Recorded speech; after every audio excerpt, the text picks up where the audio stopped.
Anchor AP live 100 TV से bureau chief जनपद रायबरेली से अब हमारे साथ जुड़ रहे हैं कांग्रेस पार्टी के जिला अध्यक्ष पंकज तिवारी जी से 2024 के आने वाले चुनाव के कुछ खास तैयारियों के बारे में। अध्यक्ष जी, आप बताइए कि इस बार पार्टी का क्या है यहाँ से चुनाव का माहौल और कौन प्रत्याशी होगा। 2024 का चुनाव निकट ही आ रहा है। तो कांग्रेस पार्टी एक ऐसी पार्टी है, कभी चुनाव को लेकर के, चुनाव के मुद्दे पर को लेकर के वो कभी फील्ड में नहीं आती है।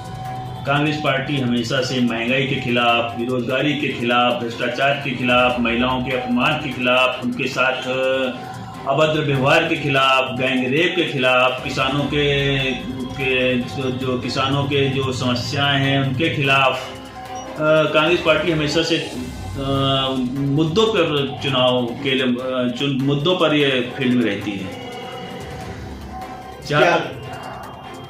जहाँ तक चुनाव रायबरेली जनपद में संसदीय क्षेत्र में होने वाली की बात है, तो यहाँ से हमारी सांसद श्रीमती सोनिया गांधी जी हैं। सोनिया गांधी जी चुनाव, अभी हमारी सांसद सोनिया गांधी जी हैं।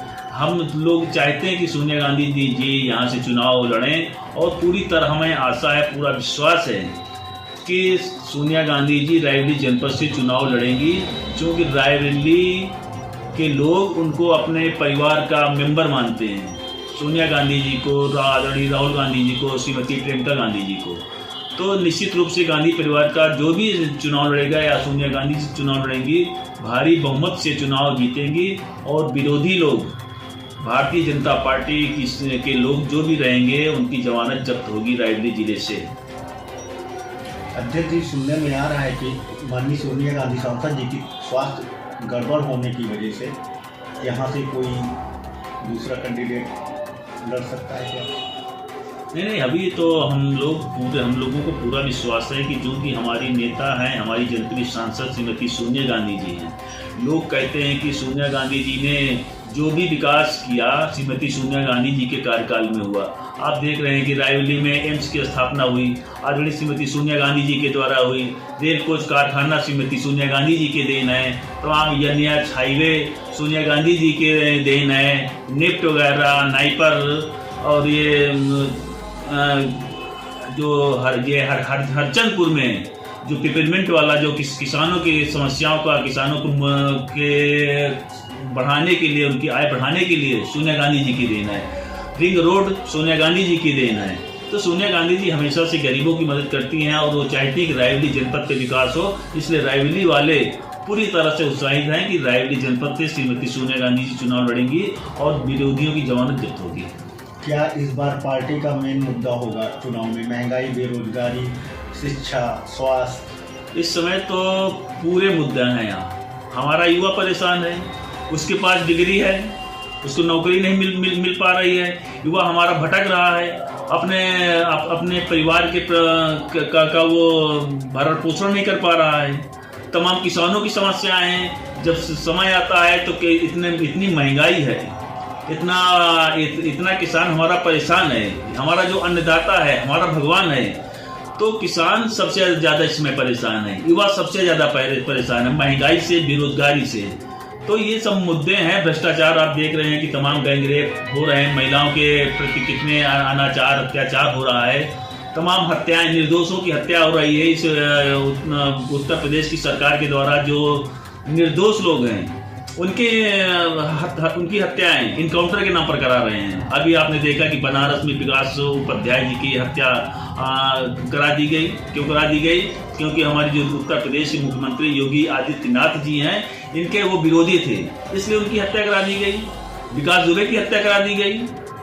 तमाम हाथरस की बेटी की हत्या, उसके साथ गैंग रेप हुआ, उसका मर्डर करा दिया गया।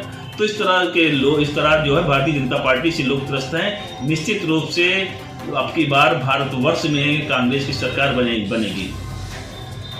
तो अध्यक्ष जी, इस समय जो राम मंदिर का निर्माण है, क्या राम मंदिर के निर्माण का उद्घाटन में सरकार जल्दबाजी नहीं किया?